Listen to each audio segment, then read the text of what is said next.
worked on something called a white label fulfillment or enterprise white label platform using the same delivery life cycle.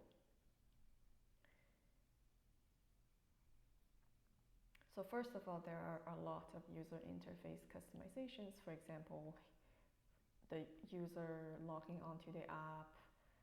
Since it's a white label app, we have a lot of user interface customizations, and also we enabled single sign-on to make sure that we are not storing any user credentials.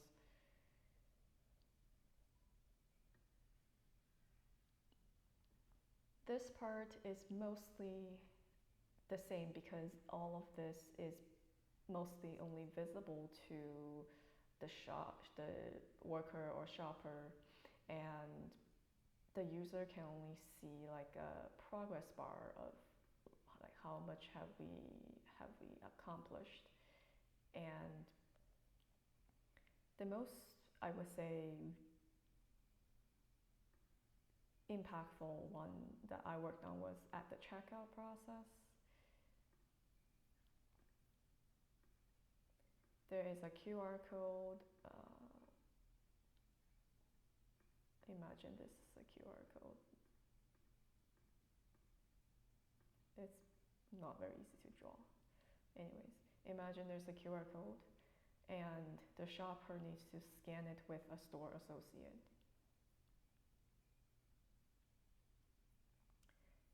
This is for several purposes. Number one is during checkout, this order has been prepaid by the user and the payment is being handled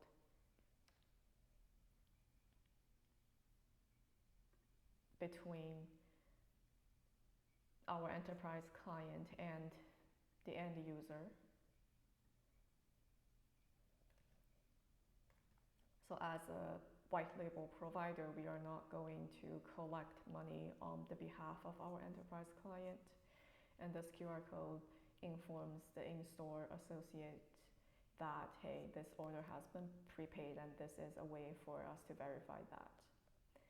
This QR code also encodes the order identifier, and using that, the store associate can also verify that, hey, this order is indeed one sriracha prepaid, not a sriracha plus something that is not actually being ordered, so to prevent any type of fraud.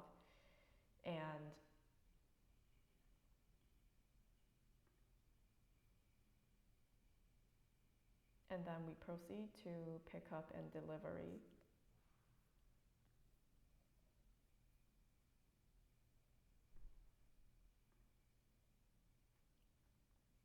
And one final step that, again, is not really visible to the user or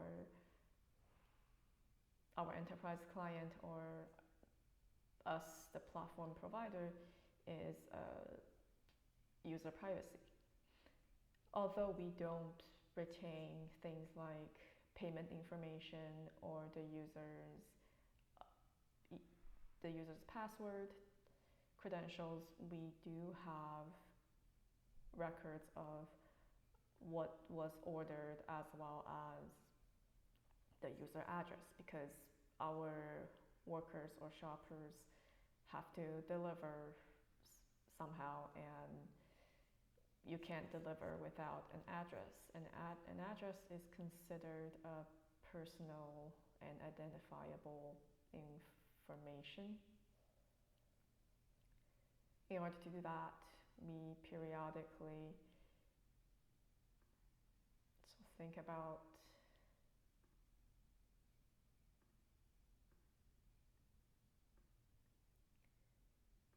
a cron job.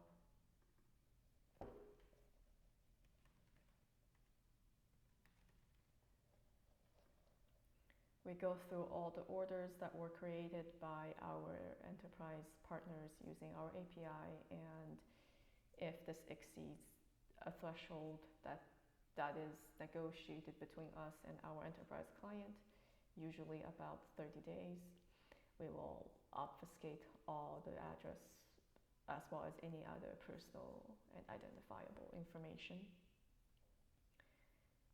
from that point on, there are still aggregate statistics that we have access to. For example, how many orders came from this enterprise platform or API versus how many we have from our own native platform.